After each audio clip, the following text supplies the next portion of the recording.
That's bad.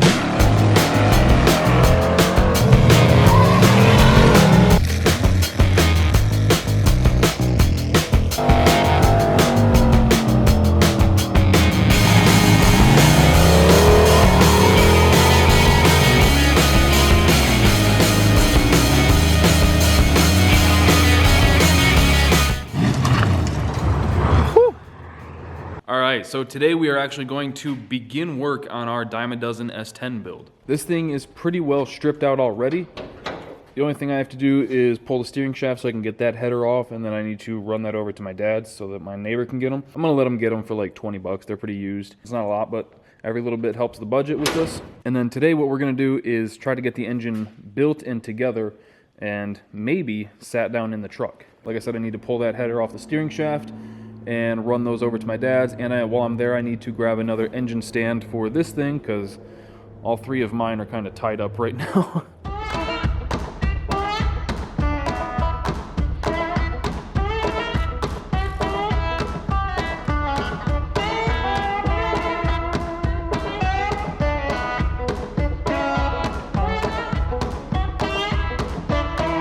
Alright, went and sold the headers, picked up the engine stand so we can get this thing bolted up here now and start tearing it apart a little bit. We're not going to completely disassemble this thing, we're doing the bare minimum. I don't know if I'm even going to pull the heads off to change the cam. We might just do the deal where we flip it over, dump oil all over the floor, and let the lifters fall up into the heads while we pull the cam in and out. And we are not going to look at the cam bearings.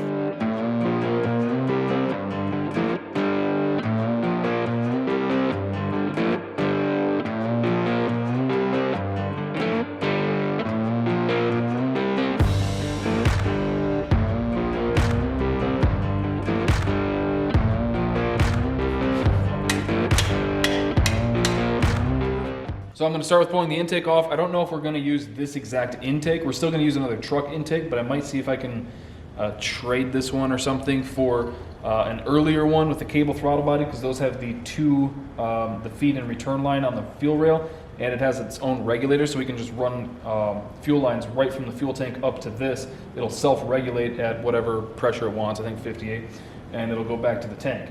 With this setup, we need an external regulator. Like, we could use the Corvette style, it'll clip right on this, but that's just extra money. If I can save money by switching to an earlier intake and make things just easier, then that's what I'd much rather do.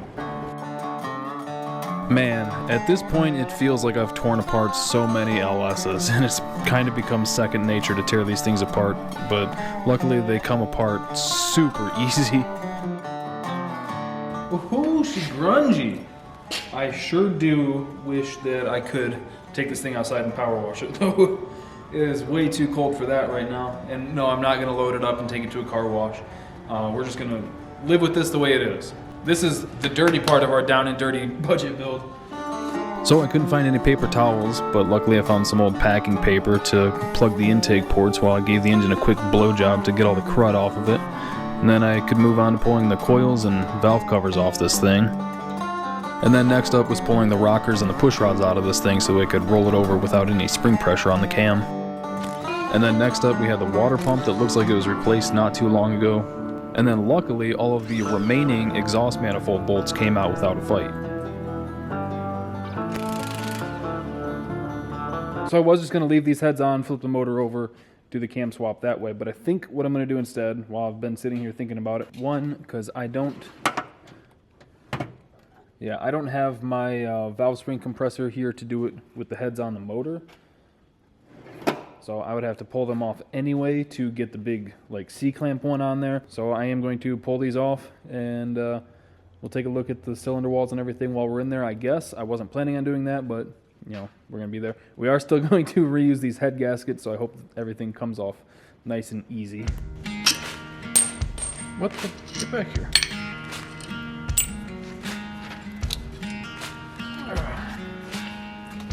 Well, so far everything looks good.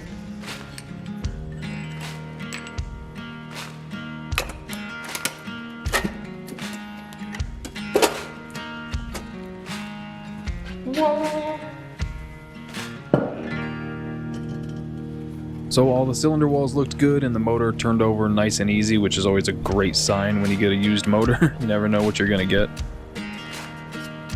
And then a lot of times with these used LSs, the crank bolts, especially up here in the Midwest, are a mother to get out of this thing. But with a little help from our friend Thermal Expansion, it usually comes out pretty easily.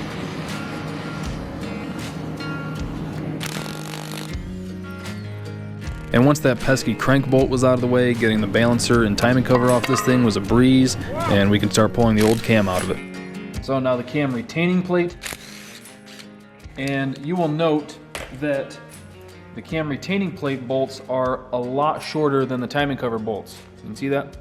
They're the same thread, easy to mix up. You'll think just, oh, these screw right in there, it's fine.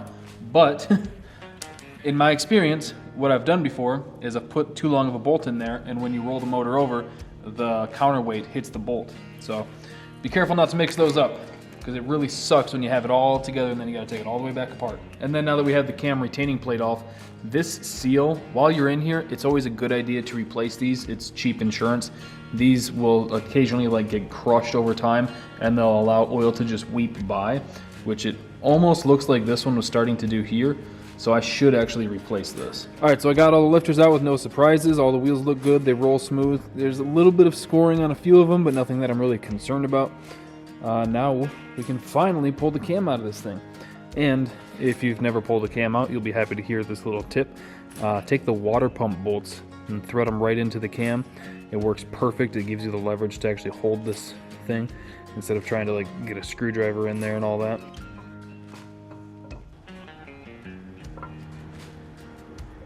And there we go. There's our valve lift and stick.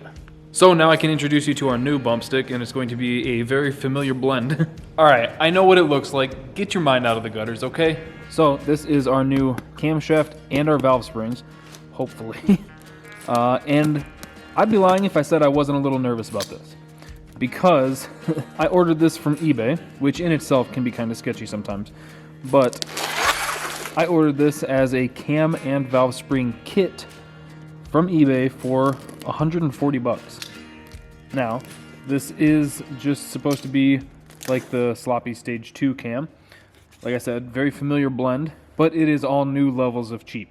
So the cam itself, I'm not that concerned about. It's the valve springs that I'm concerned about. Like I said, this was 140 bucks for both, plus a little extra for tax. I think it's free shipping. But yeah, the camshaft I think will probably be fine, but the valve springs, if these are junk or didn't come apart and start putting valves and pistons, that's no bueno. But that is a gamble I was willing to take. I mean, who knows? It could be amazing, but I'm not holding my breath. Yeah, they're packaged better than I thought they'd be.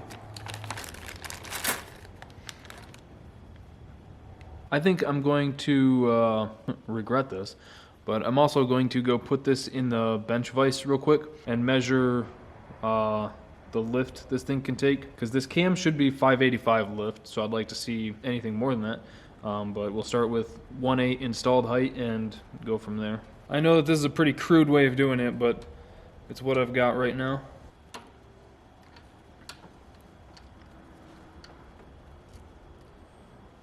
Right there is our installed height. So if we can take this down to like 1.2 for our valve lift, then we should be okay. I'm not gonna guarantee anything.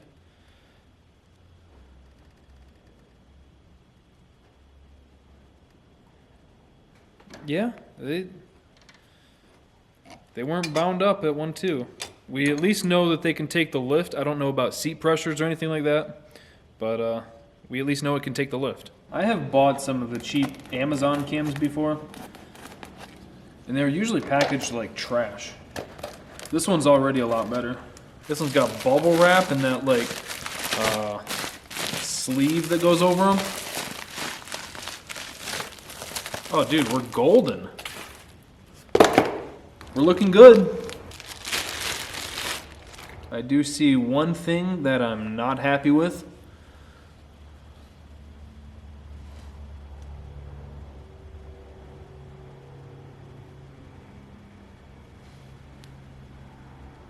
But I'm gonna pretend I didn't see it. It's kind of the name of the game. Gonna pretend we didn't see it and keep moving forward. Whoops, too much. Oh shit. That was a lot.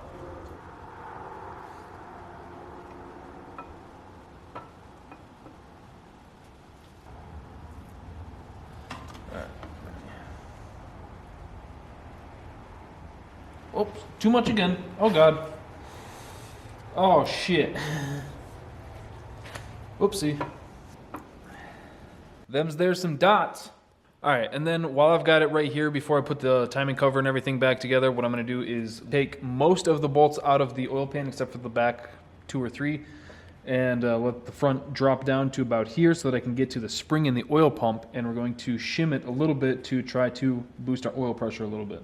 We basically only need a small washer in there, so this is a free mod to do, and it saves us like 50 to 100 bucks on a Melling oil pump.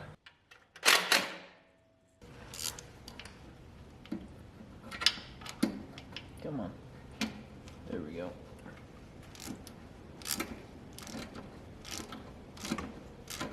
So I don't remember who it was that told me to start doing this. Headflow maybe? When we were having oil pressure issues with Jack, that instead of buying a new Melling pump, just shim the stock pump. And I was like, oh shoot, you're right. That's a genius idea. So yeah, we'll take a little washer and fill that to just basically take up some space for the spring so it pushes harder against this. That's basically all we're doing. And then I'm going to find, I believe he said a 100,000ths thick washer that fits in here. So that's what I'm gonna try and find. So after countless minutes of searching, I couldn't find anything that would work, but this one is the perfect thickness. So I think I'm going to just cut a section of that and make it fit into the bottom of our plug here. Not what I was hoping to do. I was hoping I could just find the perfect thing right away and have it work. So I'm going to get this marked and cut it with the cutoff wheel real quick, and then we can start throwing the motor back together.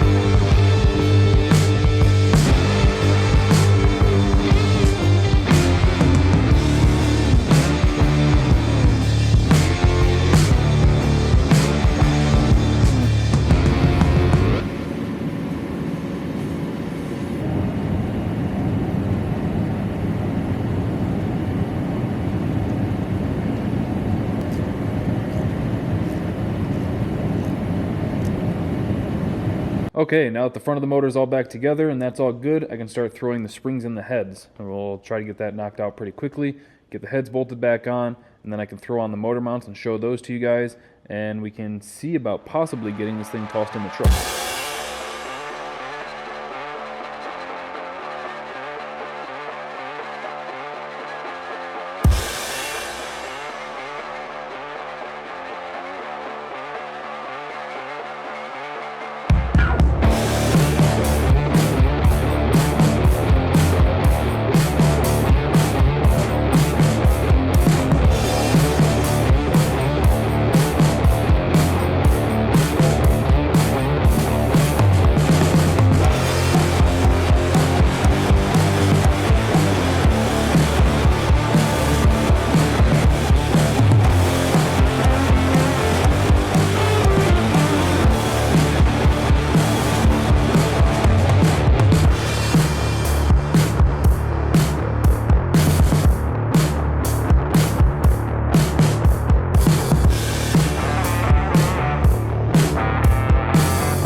So I got the heads all torqued down, and I've had the balancer sitting in front of the heater for the whole time I was doing this.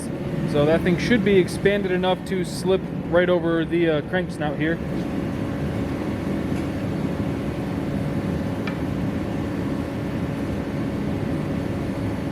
So now we can move on to the motor mounts, which I've got right here in this box. So these are another cheap eBay knockoff item, but it's all thick, MIG welded. Looks like it penetrated pretty nice, wink wink. Everything looks good. These are all just bent and welded. I think these are urethane bushing, so that's pretty sweet. And they are basically, as far as I can tell, a really good knockoff of like Dirty Dingo mounts. Dirty Dingo mounts are, well, like 100, 120 bucks. These were, I think, $36. So yeah, couldn't really pass that up. So just have to bolt them to the frame here like this on each side, which hopefully isn't as much of a pain in the ass as it usually is. And then get the frame side mount on the block but kind of loose, and we can start setting this thing down in there. And then we can find out how much of the cross member we have to cut out, because I'm assuming we'll have to cut a pretty good section out. Like I said earlier, I'm debating on just taking the sawzall and just hacking right there and then plating it, welding a bar all the way across. We'll see. I could honestly probably get away with just cutting a big square out of it, big rectangle, and that'd be good enough.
Alright, so the first attempt at putting the motor in, I think that the truck oil pan will work, because we're not going to slam this thing down super low. But we're hitting the box here, and we're touching the firewall over there, so it's making lining up the motor mounts just a little bit of a pain in the butt, which, I mean, I knew beforehand that this might give me problems.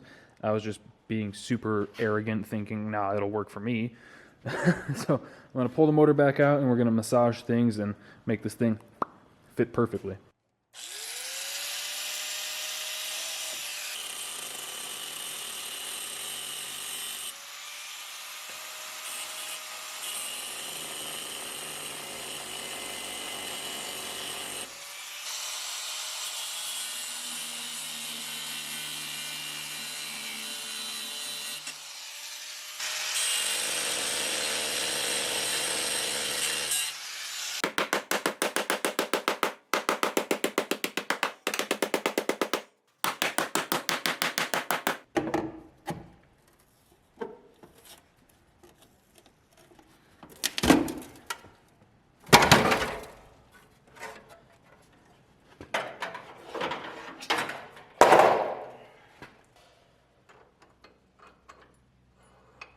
All right, we did it. Look at this. And this steering column will be up over here more, so it'll clear the headers and stuff perfectly. Can't wait. But yeah, man, LSS 10. Let's go. Yeah, the truck pan actually fits really snug, but I didn't have to cut anything, so that's nice. I did beat the heck out of the pinch weld on the firewall to make clearance for the transmission, and just tried to clearance for this head a little bit more, and then obviously took the heater box out, but that's not a huge deal. Yeah, we're looking good. Engine is in. So I think we accomplished everything I was hoping to get done in this video. So we'll probably start wrapping it up here. The next video, we might get the transmission in and get that mounted. Probably. And then we can also get the drive shaft in and make sure all that's good. Man, I hope those headers clear. It is so tight. If I have to, I'll run them down and forward, I guess. I'd rather them go down and out the back, but it is what it is. Gonna put up with our bullshit. So let's see, the money that we spent in today's video. So we initially bought the truck for $1,000, paid $1,200 for the motor, so we're at $22. The cam was $140, which, update on that, I took a picture of what I saw on the cam earlier and sent it to the company, and I was like, hey, WTF is this? And they might actually just be sending me a new cam and springs, so that'd be tight. And then the motor mounts were, I think, $38 with tax and all that. So right here's how much we have left in our budget. Hope you guys are enjoying the videos. Thank you for watching. Thank you for subscribing, clicking that bell, and I will see you guys next time.